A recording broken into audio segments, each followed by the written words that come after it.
তাৰপিছতে আহিছোঁ দুলুমণি দাস ডাঙৰীয়ানী। আমি দুলুমণি দাস বাইদেউ বোধহয় তাতে বহি আছে নেকি?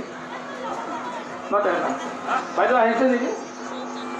বাইদেউক বিচাৰিছোঁ, বাইদেউক আমি এইকাৰণে বিচাৰিছোঁ, আজি 27 বছৰ আগত যেতিয়া মন্দিৰ বুলি তেতিয়া এটা সৰু টিঙৰ ঘৰ আছিল, তো সেই সময়ৰ পৰা মানে বিভিন্ন সাহস দি মনোবল দি বাইদেউ আৰু তেখেতৰ